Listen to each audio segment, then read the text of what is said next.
Dans un pays lointain, très lointain, se trouvait un royaume parfait. De grands châteaux s'y élevaient partout, dominant de vastes plaines, offrant d'abondantes récoltes. Cette terre prospère et lumineuse semblait avoir été touchée par un charme magique.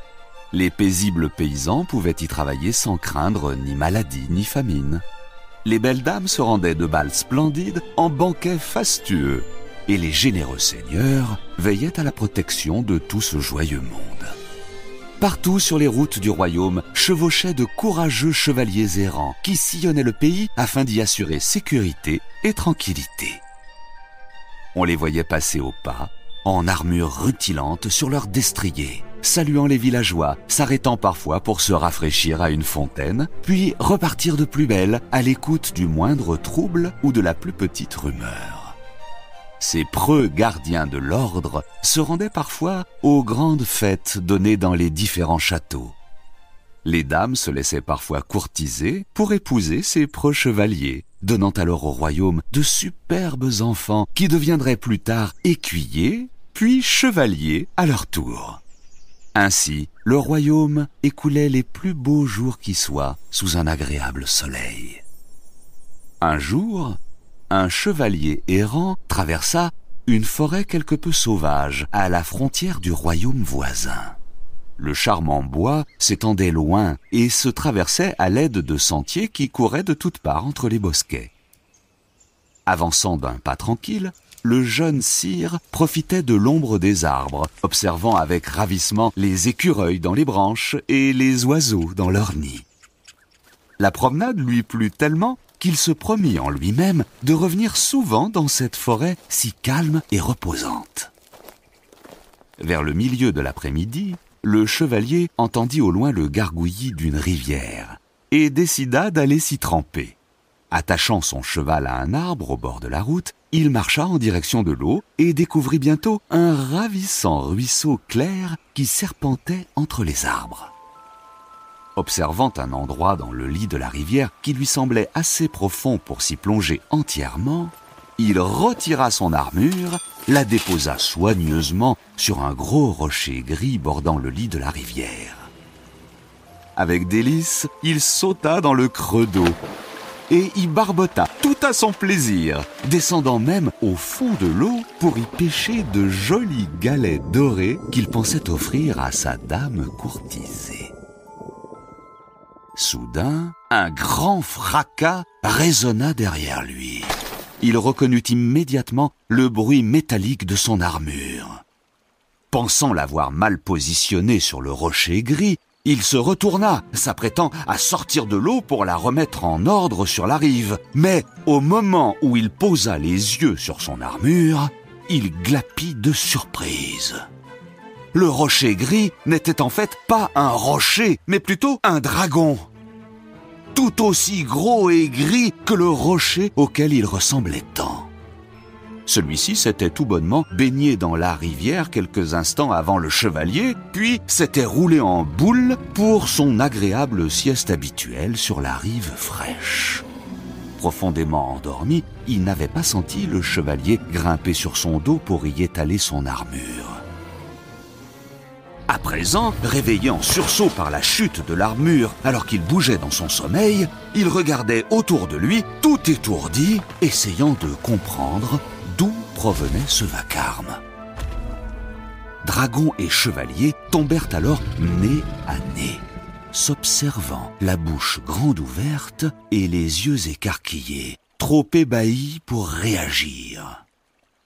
Le jeune sire fut celui qui retrouva ses esprits en premier. Bondissant sur son épée, il s'en saisit et se mit en garde, les jambes toujours plongées dans la rivière. Il prit son courage à deux mains, puis interpella le dragon. « Que fais-tu dans cette forêt, infernale créature? Ne sais-tu pas qu'elle appartient au roi de ces terres, qui a fait le serment d'assurer la sécurité de tous ses sujets? Je ne permettrai pas qu'il manque à sa promesse à cause de ta présence. » Je te prie de me pardonner, mais il se trouve que j'habitais cet endroit bien avant que tes semblables ne viennent s'installer dans les barrages. Je ne vois donc pas pour quelle raison je devrais la quitter. Quant à la sécurité du royaume, as-tu déjà entendu la moindre plainte des villageois à propos de cette forêt? a-t-on déjà rapporté la moindre attaque de dragon dans ce bois?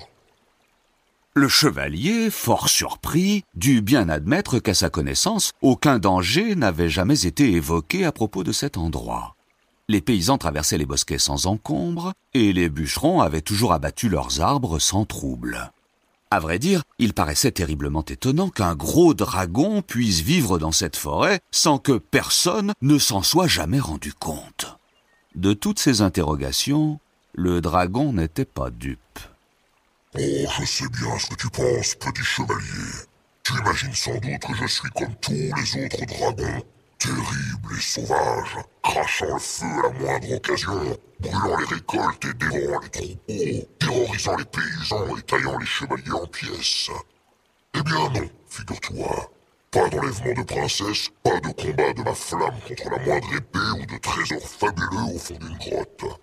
Je suis le dragon le plus pacifique qui soit.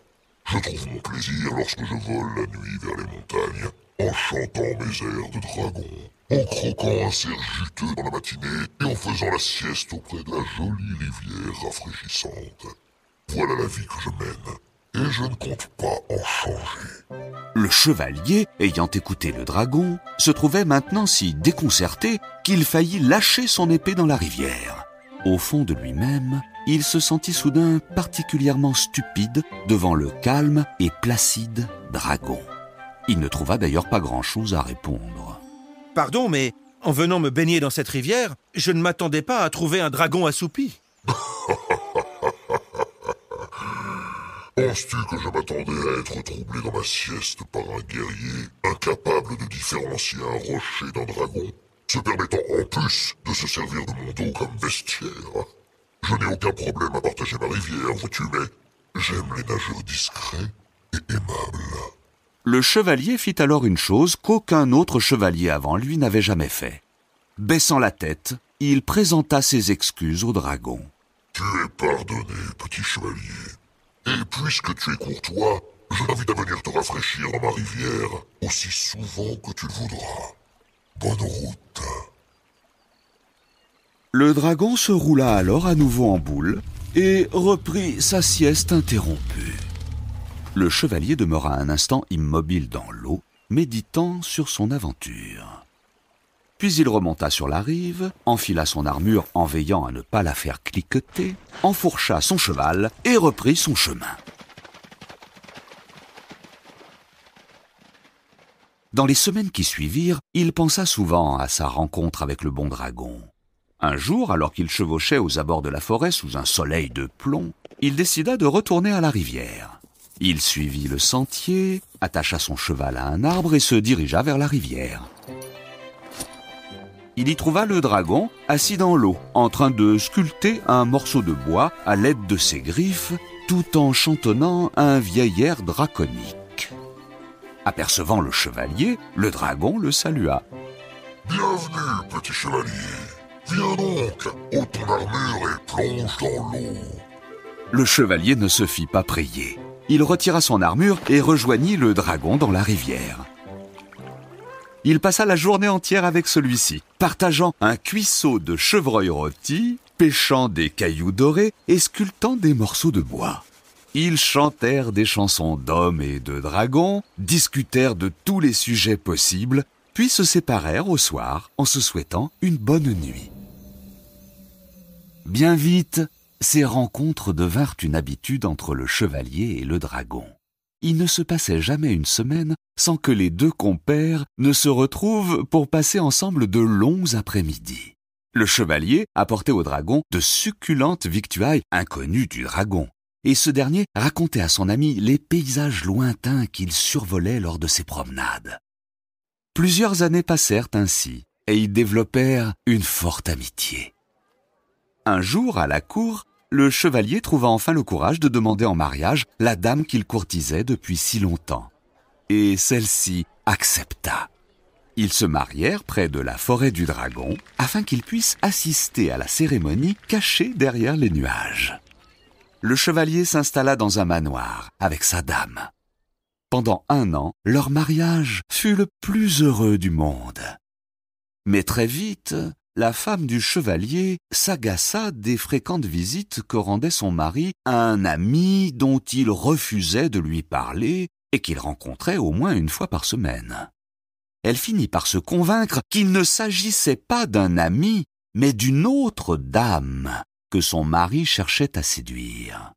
Désormais, elle en était certaine. Son homme lui était infidèle. De plus en plus furieuse et jalouse, elle se mit à assaillir son mari de questions, tentant de lui arracher ce qu'elle pensait être la vérité. Après quelques essais infructueux et sans réponse claire de son mari, elle en vint à lui interdire de rendre visite à qui que ce soit. Mais comme le chevalier persistait à quitter le logis, elle imagina d'autres méthodes. Une nuit, elle versa dans le vin quelques gouttes d'une puissante potion de sommeil. Le chevalier tomba immédiatement dans un profond sommeil. Sans perdre de temps, elle le boucla à triple tour dans une chambre au sommet d'une très haute tour isolée, l'emprisonnant sous sa garde dans un endroit qu'elle pensait introuvable. Plus de 3 semaines passèrent ainsi. Le dragon, surpris de voir son ami manquer leur rendez-vous, s'inquiéta et décida de partir à sa recherche. Il s'envola très haut dans le ciel pour chercher la trace de son ami. Il parcourut le royaume de long en large, incapable de le localiser. Un jour, cependant, au soir d'une longue journée de recherche, il passa au-dessus du manoir de son ami et remarqua que les volets de la grande tour étaient étrangement clos. Plus étonnant encore, au pied de celle-ci, il reconnut la femme de son ami, habillée d'une armure, surveillant les environs de la tour. En observant de plus près, il aperçut à travers les interstices des volets son ami. Tout pensif, il retourna dans sa forêt pour y réfléchir. La nuit durant, il se creusa la tête, tentant de comprendre la situation. Vers minuit, alors qu'il grignotait un pâté épicé, rapporté quelques semaines plus tôt par le chevalier, il devina ce qui avait bien pu se passer. Réfléchissant encore, il se concentra pour trouver une solution. À l'aube, alors qu'il somnolait les pattes dans l'eau, il se redressa soudain et rugit de contentement, ce qui fit fuir tous les animaux des alentours. Il tenait son idée. Le dragon s'envola immédiatement vers le donjon. Descendant des nuages, il tournoya autour de celui-ci. Son ami chevalier l'aperçut et se mit à crier, l'appelant et le suppliant de le sortir de cette prison. La dame, observant tout ébahie cet énorme dragon saluer son prisonnier enfermé, comprit alors qu'il s'agissait de l'ami secret du chevalier et s'en trouva furieuse. Plus décidée que jamais, elle saisit la grande lance de son mari et la pointa vers le dragon. Ce dernier atterrit devant elle et s'approcha paisiblement. « Allons, belle dame en armure, tu vois bien que ton mari n'est pas infidèle. Libère-le donc et viens toi aussi te baigner dans ma rivière. » Certainement pas. Si mon mari s'est montré suffisamment bête pour devenir l'ami d'un dragon, je le crois tout aussi capable de préférer une autre dame à moi, qui suis sa femme. Je ne tolère pas qu'il aille chercher l'amour d'une autre ou la compagnie de qui que ce soit. Dame, ton cerveau n'est pas plus vif que le délicieux pâté que m'a rapporté ton mari il y a quelques semaines. Ton chevalier t'est fidèle et ne courtise personne. Tu ne peux le priver ainsi de liberté. Et il ne faut point confondre aimer avec capturer. Veux-tu bien te montrer raisonnable? Mon mari restera ici. Et sans plus chercher à discuter, elle menaça le dragon de sa lance et avança vers lui. Bien qu'il fût fort tenté, le dragon ne pouvait griller la dame de son ami sur place comme une vulgaire brochette. Aussi décida-t-il de ruser. Bien, comme tu voudras. Après tout, peut-être est-il mieux qu'il reste dans sa tour. Au moins n'ira-t-il plus batifoler aux fêtes du royaume voisin. À ces mots, la dame s'arrêta net.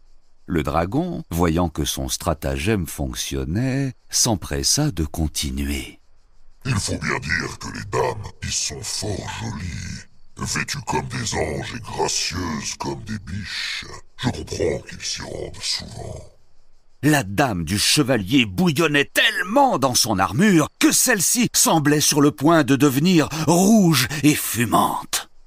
Entre nous, belle dame, il faut dire que ton mari a de l'œil. Repérer ainsi la plus sublime jouvencelle du duché qui se trouve derrière les montagnes et parvenir à la séduire au milieu de ses soupirants. Un homme romantique comme il n'en existe plus. Un terrible briseur de cœur. Voilà qui fut trop pour la dame. Poussant un effrayant hurlement, elle sauta sur le cheval de son mari et s'élança, lance au vent et armure brillante sous le soleil du soir.